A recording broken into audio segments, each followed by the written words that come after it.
নমস্কার বন্ধুরা, homemade by Payel চ্যানেলে আপনাদের সবাইকে স্বাগত। তো আজ গুরু পূর্ণিমার দিন, তো আজকের পুজোটা আমি আপনাদের সঙ্গে শেয়ার করব। তো সিংহাসনে প্রথমে ক্লিনিং করে নেব, তারপরে সুন্দর করে ঠাকুরদের স্নান করিয়ে গুছিয়ে বসাবো।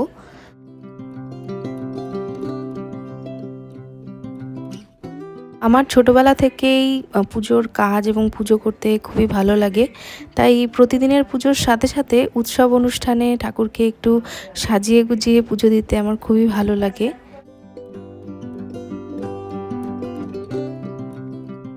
ঘরবাড়িকে পরিষ্কার রাখার সাথে সাথে ঠাকুরের সিংহাসনকেও নিয়মিত পরিষ্কার করার খুবই প্রয়োজন, কারণ ঘরে যেমন ধুলো পড়ে, সিংহাসনেও প্রচণ্ড পরিমাণে ধুলো পড়ে থাকে।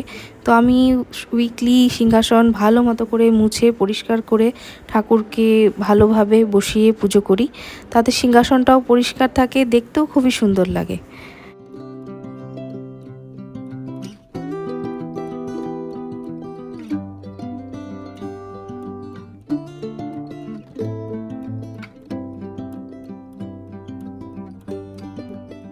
দেখো, এখন ঠাকুরদের স্নান করিয়েছি, নতুন কাপড় পেতে সিংহাসন পরিষ্কার করে বসিয়েছি ঠাকুরদের।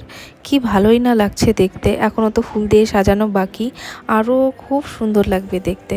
তো যাই হোক, তোমরাও এভাবে তোমাদের সিংহাসনকে প্রতি নিয়ম করে পরিষ্কার করে যদি রাখো, দেখতে প্রচণ্ডই সুন্দর লাগে। এই লোবানের ধূপকাঠিটা এনেছিলাম, তো এখন প্রদীপ আর ধূপকাঠি জ্বেলে দেবো।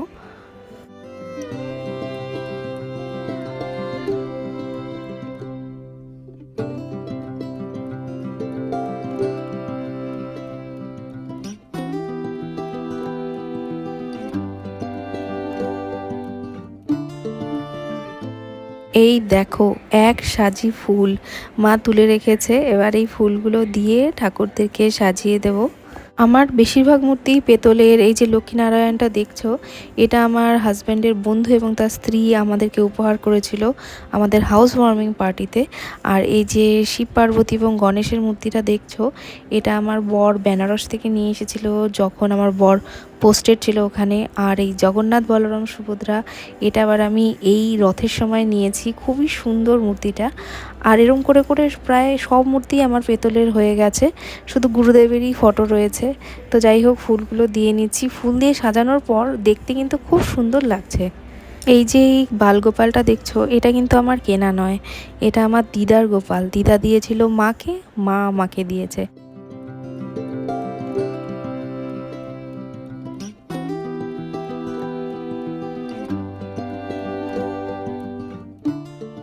সিংহাসনকে ফুল দিয়ে সাজানোর পর এবং পুজো দেওয়ার পর এত ভালো লাগে, মনে এত শান্তি পাই, খুবই ভালো লাগে।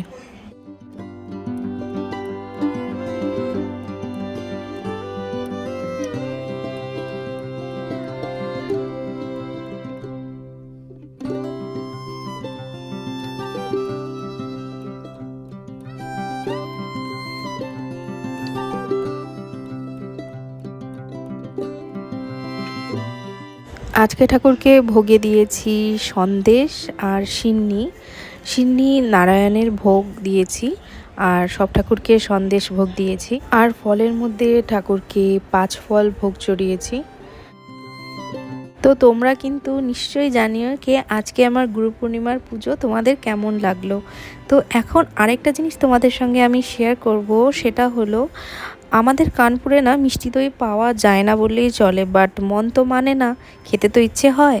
তো বাড়িতে আমি বানিয়েছি মিষ্টি দই, তো ওটার রেসিপি শেয়ার করছি। এখানে আমি দইটাকে ভালো করে ফেটিয়ে নিয়েছি, আর ওর মধ্যে দিচ্ছি ব্রাউন সুগার। ওটাকে ভালো করে মিশিয়ে নেব।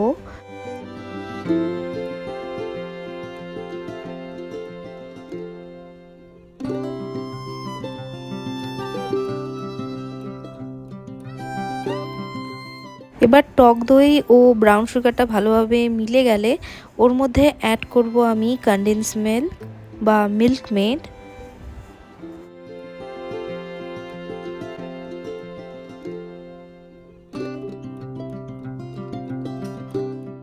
এবার কনডেন্স মিল্কটাকেও ভালো করে মিশিয়ে নিতে হবে। আর দুধকে আমি ফুটিয়ে 50% রিডিউস করে রেখেছিলাম, ওটার মধ্যে আমি দইয়ের মিশ্রণটা অ্যাড করে দেব। দুধ ফুটানোর পরে আমি পুরো ঠান্ডা করিনি, এতটাই ঠান্ডা করতে হবে যাতে তুমি হাত দিয়ে সহ্য করতে পারো, এতটাই গরম থাকা দরকার। তো ওর মধ্যে আমি দইয়ের মিশ্রণটা অ্যাড করে দিয়েছি। এবার এটাকে আমি যেটাতে দই আমি সেট করব সেই পাত্রতে ঢেলে নেব।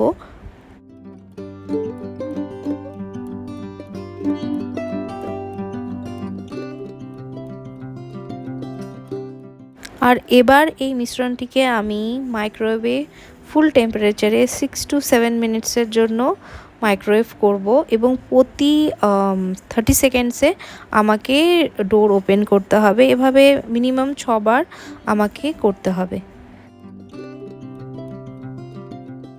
দেখো আমি দইটা বার করে নিয়েছি, কি সুন্দর দইটা সেট হয়েছে। এবার এটাকে মিনিমাম 4 থেকে 5 ঘন্টা আমি ফ্রিজে রাখবো, বা ওভারনাইট রাখলে আরও ভালো হয়, খেতে দারুণ লাগে। তো তোমরা বাড়িতে এটা ট্রাই করে দেখো এবং বলো যে কেমন হয়েছে। দেখো আমার দইটা, মিষ্টি দই কি সুন্দর জমেছে। আমি আমার বরকে খেতে দিয়েছিলাম, ও বলল একদম মার্কেটের মতো হয়েছে। তো যাই হোক, আমার চ্যানেলটাকে তোমরা সাবস্ক্রাইব করতে ভুলো না এবং লাইক অ্যান্ড শেয়ার তো নিশ্চয়ই করো। তো দেখা হবে নেক্সট ভিডিওতে, ততক্ষণের জন্য বাই।